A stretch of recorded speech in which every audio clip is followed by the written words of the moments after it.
Hola, buen día. Yo les voy a hablar sobre el artículo 13, basado en un texto del Instituto Nacional de Estudios Históricos de la Revolución Mexicana.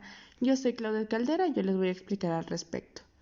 Primero vamos a comenzar con la época prehispánica, que en la época prehispánica pues nos habla de que era un sistema jurídico del señorío de Texcoco, adoptado por los mexicas. Contaba con diversos tribunales según la posición social y el tipo del delito. Además, estaban los tribunales generales, que era el Texcali, el cual juzgaba a los plebeyos, mientras que el Tlaxtitlán se encargaba de los nobles. También estaban los tribunales especiales, donde había cortes para delitos militares, que eran el Texplicali y el Tequihuacacali, que pues eran para delitos militares, religiosos, escolares. Estos se castigaban a los estudiantes con penas severas, pero no llegaban a la pena de muerte. También estaban los tribunales mercantiles. Existían dos, ¿ok? Uno dentro del mercado de Tlatelolco y otro exclusivo para los comerciantes, que eran los poxtecas, me parece, pues que tenían su propio fuero y jueces con amplias facultades, incluso para dictar una pena de muerte, pero únicamente en el ámbito de los comerciantes. También en este mismo teníamos el Tribunal Supremo, que se encargaba de resolver casos de pena de muerte, supervisaba jueces y recaudadores. El Tlatoani, que así se llama, revisaba casos difíciles, pues era en una temporada de cada 12 días. Podemos decir que este sistema jurídico reflejaba una jerarquización social y la importancia de una justicia en la organización mexica. Ahora, otro antecedente es la época colonial, pues esta época fue durante la Nueva España, en la que existieron diversos tribunales con jurisdicciones específicas, como los eclesiásticos, militares, de comercio, de minería y de indios, ¿ok?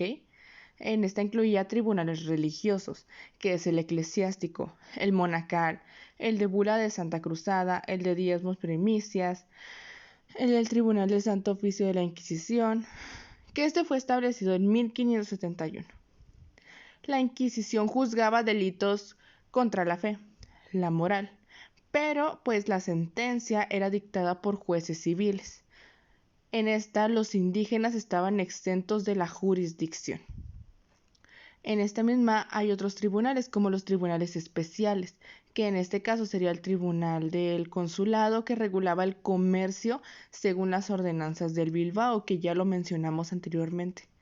Además, estaba el Juzgado General de Naturales, que éste exclusivamente atendía a asuntos de los indígenas. También estaba el Tribunal de Minería, que regulaba la actividad minera. También estaban los tribunales ordinarios, en el que estaban los alcaldes ordinarios, corregidores, se encargaban de asuntos civiles y de penales y de quienes no estaban bajo las jurisdicciones anteriormente mencionadas. Ok, ahora también estamos viendo al virrey Luis de Velasco. Este dirigió o más bien creó, por así decirlo, el Tribunal La Acordada en 1552. Esto con el objetivo de perseguir a los salteadores de caminos. Sin embargo, cayó en desuso en 1710, pero pues también fue restablecido en 1719 con unas mayores facultades de las que inició. Operó únicamente hasta principios del siglo XIX y pues contaba con un cuerpo de policía aproximadamente de 2.500 hombres. Dejando esto a un lado, podemos ver que este sistema, el sistema de la época colonial, reflejaba la compleja estructura judicial colonial basada en fueros especiales según la condición social y profesional. Ahora, ya una vez tocando esos antecedentes, vamos a ver el siglo XIX y el siglo XX, que pues durante estos siglos la legislación mexicana evolucionó muchísimo hacia la eliminación de fueros especiales y garantizando un sistema judicial más equitativo. Esto lo podemos observar primero con la Constitución de Cádiz de 1812. Aunque estableció que nadie puede ser juzgado por tribunales especiales, mantuvo los fueros militar y eclesiástico, que se explicó ya de manera anterior.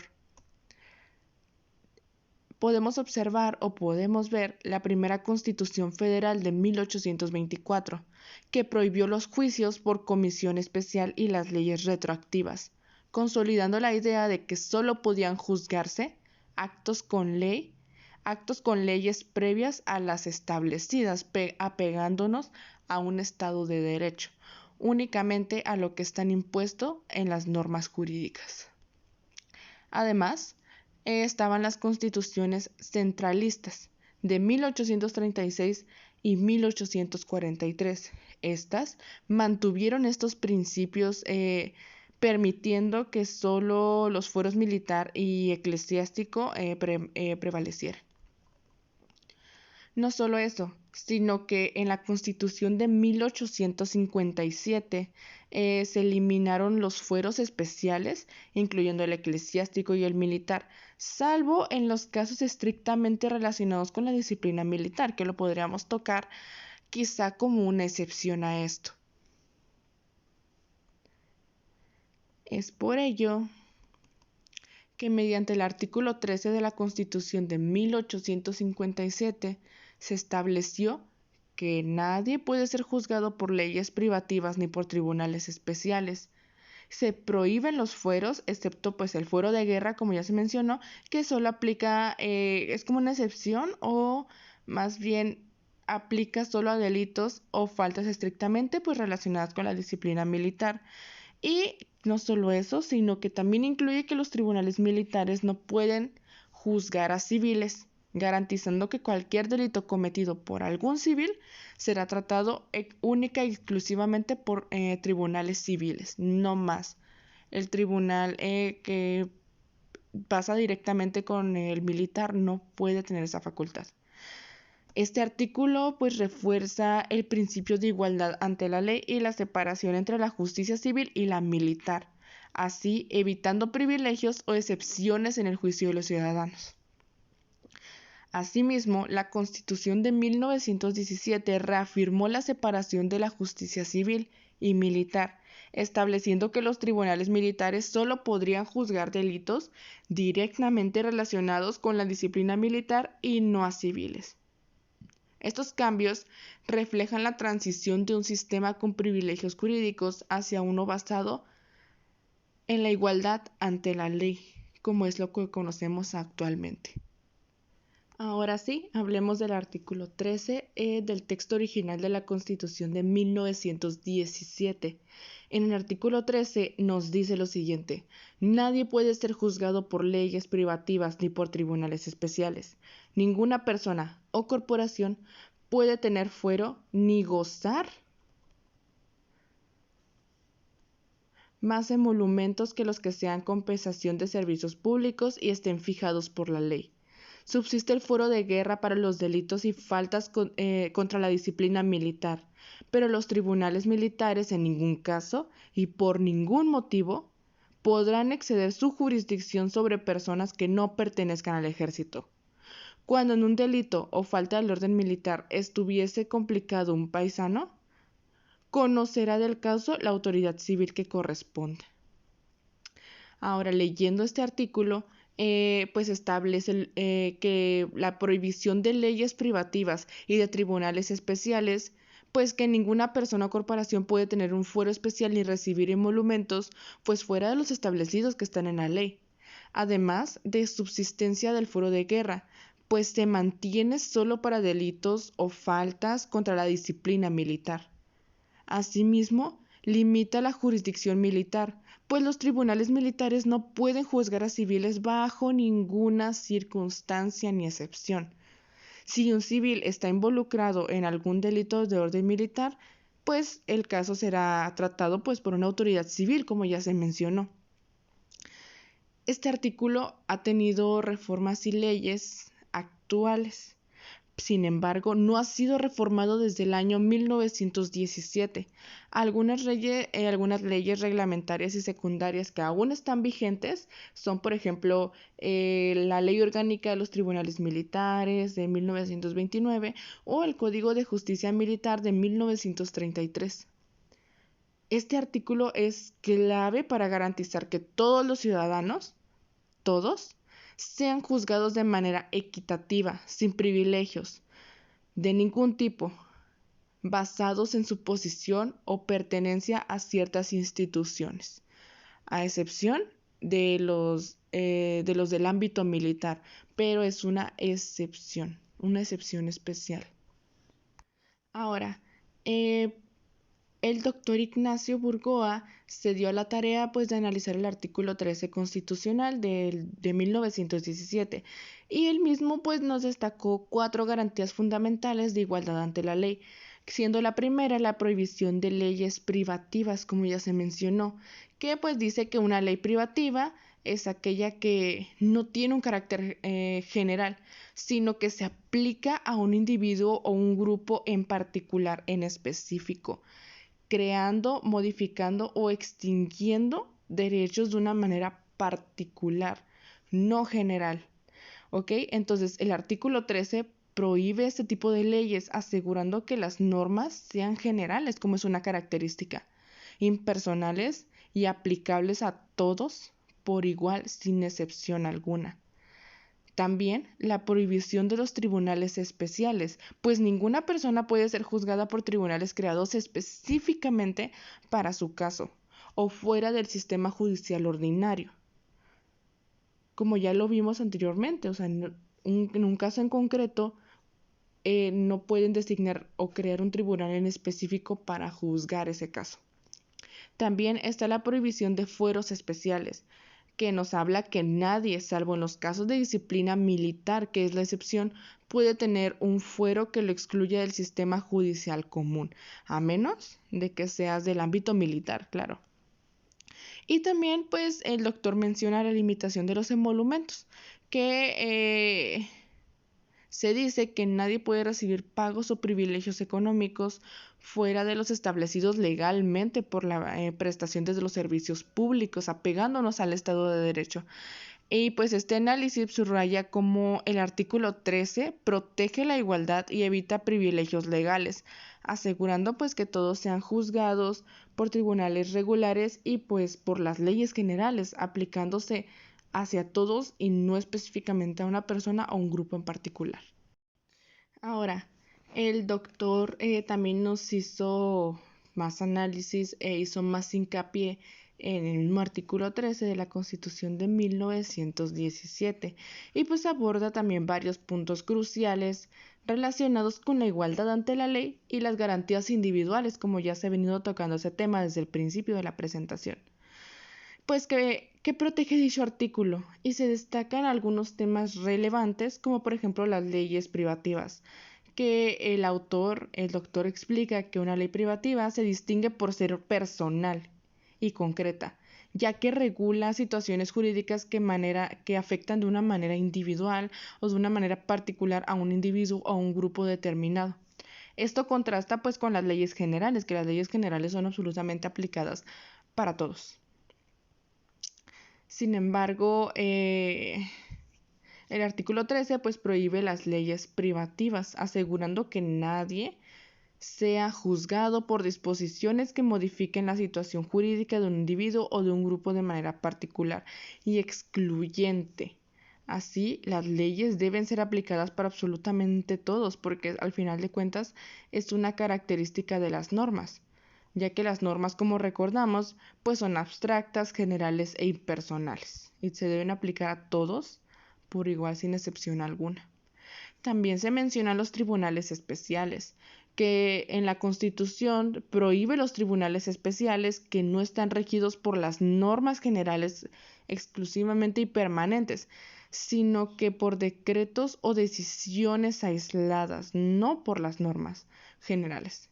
A diferencia de los tribunales comunes, cuya competencia es permanente y extendida a casos futuros, los prevé y se pueden resolver en estos mismos, los tribunales especiales tienen una característica específica, ya que tienen una competencia limitada a casos en específico, no generales y no pueden visualizar casos a futuro porque son en específico y a unos casos en específico.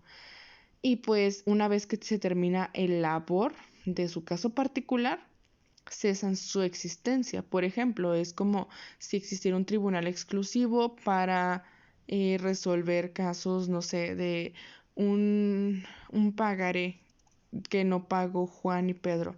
Entonces se crea el tribunal y resuelve ese caso y después de eso ya no hay más. Cesa su existencia porque ya han cumplido su objetivo.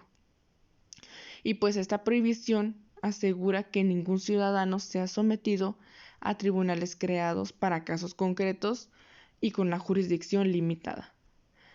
El autor menciona el fuero, que pues el fuero en su es una aceptación de un privilegio personal y este, como sabemos, está prohibido por el artículo 13. El doctor explica que el fuero personal significa como otorgar privilegios o prerrogativas a ciertas personas y las pone en una situación jurídica distinta a todos los demás ciudadanos. Injusto. Sin embargo, el artículo lo prevé y no prohíbe los fueros reales o materiales, como el fuero de guerra, pero es una excepción, pues no ya que o no sería más tocado con una excepción, sino es más bien un tipo de fuero diferente, una clasificación diferente, pues porque el doctor menciona que no depende de la persona, sino del delito o de la naturaleza del acto que ha cometido, como en los delitos militares. Entonces, en sí no se está aplicando a una persona, sino a un acto en específico. También se mencionan los emolumentos, pues que finalmente el artículo 13 los establece o nos dice que ninguna persona o corporación podría recibir beneficios económicos a menos que sean de su compensación justa por unos servicios públicos prestados. Y pues estos deben estar fijados por la ley, en una cláusula, apegados a una ley o una norma, únicamente de ahí sin salirse de lo que está establecido. Y pues esto asegura o impide tanto el otorgamiento de privilegios económicos sin contraprestación como la asignación de pagos sin una base legal que lo respalde. En resumen o en resumidas cuentas, el artículo 13 de la Constitución de 1917 garantiza la igualdad ante la ley al prohibir leyes o tribunales especiales, también el fuero personal y los privilegios económicos no justificados, no apegados en la ley. Además, establece que ciertos fueros materiales, como el de la guerra, pues es una excepción, por así decirlo, dentro del privilegio de igualdad, recordando que no depende de la persona, sino de la naturaleza o el tipo del delito. Y pues ya para concluir, como conclusión, pues este escrito nos lleva a una visión integral de cómo este artículo busca equilibrar la protección de los derechos individuales con las necesidades del Estado, de los individuos, y pues específicamente en el contexto de justicia y de la igualdad, que es de lo que se viene hablando desde el principio de la presentación. Nos habla de garantías de igualdad, pues ya el artículo 3 establece que varias garantías de estas mismas, específicamente pues que nadie puede ser juzgado por leyes privativas, tribunales especiales, ni gozar de fueros personales, como ya se vio, y que la igualdad ante la ley es la piedra de este artículo, pues busca evitar que existan pues disposiciones o actos que favorezcan a individuos o corporaciones y promueve la justicia general, la segura, abstracta e impersonal. También dice que las leyes privativas pues son pues haciendo un análisis de estas mismas, pues muestra que el artículo prohíbe que una norma regule situaciones jurídicas de manera personalizada o concreta para una persona o un grupo en específico, pues esto refuerza el principio de que todas las leyes deben ser generales, abstractas e impersonales, que son propias características de una norma jurídica, y evita que se modifiquen derechos o situaciones de manera exclusiva para individuos en específico o un grupo en específico. Asimismo, los tribunales especiales, pues dice el artículo que también prevé que nadie puede ser juzgado por los tribunales especiales, lo que se entiende como una prohibición de crear tribunales con una jurisdicción limitada para casos concretos o específicos, ¿ok? En este sentido, La Constitución de 1917 asegura que las autoridades judiciales sean permanentes, con competencias bien definidas, pero no limitadas a circunstancias excepcionales. De igual manera, el fuero, pues dice que el fuero es esencial en este artículo porque se menciona constantemente. Aunque en este se prohíben los fueros personales subjetivos, se subsiste el fuero de guerra, como ya lo mencioné, que es como una excepción. Sin embargo, atiende a la naturaleza del delito, no a la persona. Es por ello que no causa un choque entre los dos. Sin embargo, pues el doctor menciona que aún sigue siendo un debate interesante al respecto. Al final de cuentas, es basado en el acto, no en la persona. Ahora, los emolumentos y las prerrogativas ya mencionadas también prohíbe que una persona o corporación reciba emolumentos sin una justificación legal o apegada a la ley que justifique sus pagos. Y pues esto garantiza que cualquier compensación económica otorgada por el Estado esté fundamentada y motivada ante la ley, evitando el favoritismo o privilegios legales. En conclusión, en conjunto, el artículo 13 de la Constitución de 1917 representa el pilar de la justicia igualitaria al prohibir las discriminaciones jurídicas basadas en las leyes privativas, en tribunales especiales y fueros personales, ¿ok?